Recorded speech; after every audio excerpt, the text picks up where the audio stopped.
आप लोग अपनी स्क्रीन के सामने एक युवा सांसद को देख रहे होंगे। इनका नाम है राघव चड्ढा और आम आदमी पार्टी से जुड़े हुए हैं। आजकल आप लोग देख रहे होंगे कि ये अपनी लव लाइफ के कारण काफ़ी चर्चा में बने हुए हैं, अखबारों की सुर्खियां बटोर रहे हैं।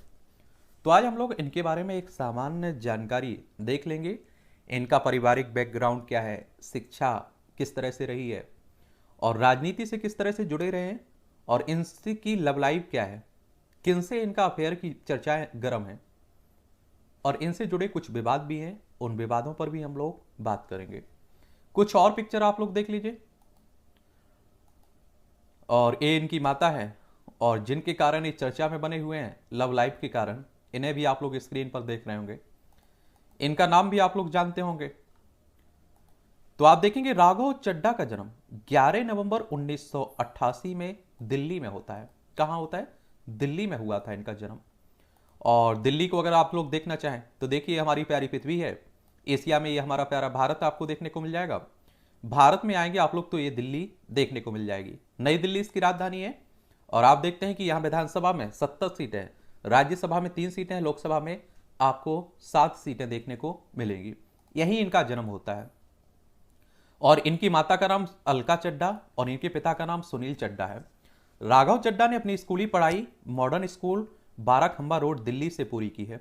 और इसके बाद 2009 में श्री वेंकटेश्वर कॉलेज दिल्ली यूनिवर्सिटी से कॉमर्स सब्जेक्ट में इन्होंने ग्रेजुएशन की डिग्री हासिल की। और उसके बाद इन्होंने साल 2011 में Indian institute of chartered accountant of India Delhi से चार्टर्ड अकाउंटेंट की डिग्री हासिल की। और राघव एक चार्टर्ड अकाउंट भी रहे हैं। और इन्होंने अपना ग्रेजुएशन पूरा करने के बाद राघव प्रतिष्ठित लंदन स्कूल ऑफ इकोनॉमिक्स में चले गए। और यहाँ से अपनी पढ़ाई पूरी करने के बाद राघव ने कई प्रतिष्ठित व्यापारिक संस्थानों के साथ काम भी किया है। और इनमें डीलॉयट और ग्रांट थॉर्नटन प्रमुख हैं इसमें। फिर आप देखते हैं कि राजनीतिक यात्रा इनकी शुरू होती है 2012 में। आपको मालूम होगा कि 2012 में ही आम आदमी पार्टी की स्थापना हुई थी। अन्ना आंदोलन के बाद लोकपाल के लिए जो अन्ना आंदोलन चल रहा था ना, उसी की बात हो रही है। और इसके कोषाध्यक्ष बन जाते हैं 2012 में। 2016 में दिल्ली के वित्त मंत्री मनीष सिसोदिया के सलाहकार बन जाते हैं। 2019 के लोकसभा चुनाव के लिए दक्षिण दिल्ली का प्रभारी बनाया गया इन्हें। और उन वर्ष 2019 में उन्हें दक्षिण दिल्ली संसदीय क्षेत्र से लोकसभा चुनाव भी लड़ा, लेकिन भाजपा के उम्मीदवार रमेश बिधूड़ी से ये चुनाव हार गए। और लोकसभा सदस्य का चुनाव अगर आपको लड़ना होता है तो आपकी उम्र कम से कम 25 साल होनी चाहिए। अधिकतम उम्र की सीमा कोई नहीं रखी गई है। और लोकसभा सदस्य का चुनाव डायरेक्ट जनता के द्वारा होता है, मतदाताओं के द्वारा होता है। अगर आपकी उम्र 18 साल हो चुकी होगी तो मतदाता सूची में आपका नाम भी जुड़ चुका होगा, आप लोग वोट डालने भी जाते होंगे। फिर फरवरी 2020 में उन्होंने राजेंद्र नगर निर्वाचन क्षेत्र से दिल्ली विधानसभा का चुनाव लड़ा और भाजपा के आरपी सिंह के खिलाफ जीत हासिल की। तो 2020 में ये पहली बार विधायक बनते हैं। और अगर विधायिका का चुनाव लड़ना है आपको, विधायक का, एमएलए का, तो आपकी उम्र कम से कम 25 साल होनी चाहिए। अधिकतम उम्र की कोई सीमा यहां भी नहीं रखी गई है। इनका चुनाव भी डायरेक्ट मतदाताओं के द्वारा होता है। फिर 15 जुलाई 2021 को राघव चड्ढा को दिल्ली जल बोर्ड का उपाध्यक्ष बनाया गया है। और फिर आप देखते हैं कि पंजाब में चुनाव होता है और 25 मार्च 2022 को उन्हें पंजाब के राज्यसभा सदस्य के रूप में नियुक्त किया गया है। और राज्यसभा सदस्यों का बात करें तो आप देखते हैं कि इनका चुनाव आपके विधायकों के द्वारा होता है। और राज्यसभा सदस्य बनने के लिए कम से कम उम्र 30 साल होनी चाहिए। ठीक है। और एक बात याद रखिएगा, राज्यसभा में जो आप देखते हैं कि बाकी सदस्यों का चुनाव तो विधायकों के द्वारा होता है, लेकिन 12 सदस्यों का चुनाव मनोनीत कौन करता है? राष्ट्रपति करता है। ये भी याद रखिएगा। आगे इनकी राजनीतिक यात्रा क्या रहेगी ये तो आने वाला वक्त ही बताएगा। और इसके लिए आप लोग न्यूज़पेपर पढ़ते रहा करिएगा।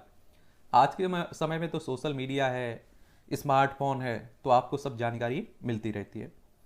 इनकी अगर हम लोग लव लाइफ की बात करें, लव स्टोरी, तो पिछले कुछ दिनों से आम आदमी पार्टी के सांसद राघव चड्ढा बॉलीवुड एक्ट्रेस परिणीति चोपड़ा के साथ रिलेशन की खबरों को लेकर सुर्खियों में बने हुए हैं। और मीडिया रिपोर्ट में दावा किया जा रहा है कि दोनों एक दूसरे को लंबे समय से डेट कर रहे हैं और जल्द ही वह शादी बंधन में बंधने वाले हैं। अभी तक इनके रिश्तों को लेकर कयास ही लगाए जा रहे थे। और इन्हें आप लोग अपनी स्क्रीन पर देख रहे भी रहे होंगे। परिणीति चोपड़ा हैं, ये बॉलीवुड एक्टर्स हैं, अभिनेत्री हैं, और ये अभिनेता है। और इनसे जुड़ा विवाद की बात करें तो 2018 में राघव चड्ढा की दिल्ली के उप मुख्यमंत्री मनीष सिसोदिया के सलाहकार के रूप में नियुक्ति को तत्काल केंद्रीय गृह मंत्री राजनाथ सिंह ने पूर्वव्यापी रूप से समाप्त कर दिया था। राघव उन 9 सलाहकारों में शामिल थे जिनकी नियुक्तियां रद्द कर दी गई थी। और मंत्रालय को लिखे पत्र में चड्ढा ने कहा था 2016-17 के बजट की तैयारी में सिसोदिया की सहायता के लिए उन्हें 15 जनवरी से 31 जनवरी 2016 तक पद पर नियुक्त किया गया था। उन्होंने यह भी कहा कि उन्होंने रुपए लौटा दिए और 2.50 कि उन्होंने मनीष सिसोदिया के सलाहकार के रूप में अपने 75 दिनों के कार्यकाल के दौरान वेतन के रूप में हासिल किए थे। उन्होंने आगे कहा कि मैं 2 साल पहले 75 दिनों के लिए अपने पद से पूर्वव्यापी बर्खास्तगी को स्वीकार करता हूं। इसके कारण भी उस समय भी ये चर्चा में काफी रहे थे। तो एक शॉर्ट बायोग्राफी आप लोग कह सकते हैं राघव चड्ढा की। और किसी के बारे में जानना हो तो आप लोग बता दिया करिएगा, उसके बारे में भी हम लोग बात कर लेंगे। और अगली क्लास में हम लोग कोशिश करेंगे परिणीति चोपड़ा के बारे में जानने की, क्योंकि उनके बारे में भी जानना जरूरी हो जाता है। ठीक है।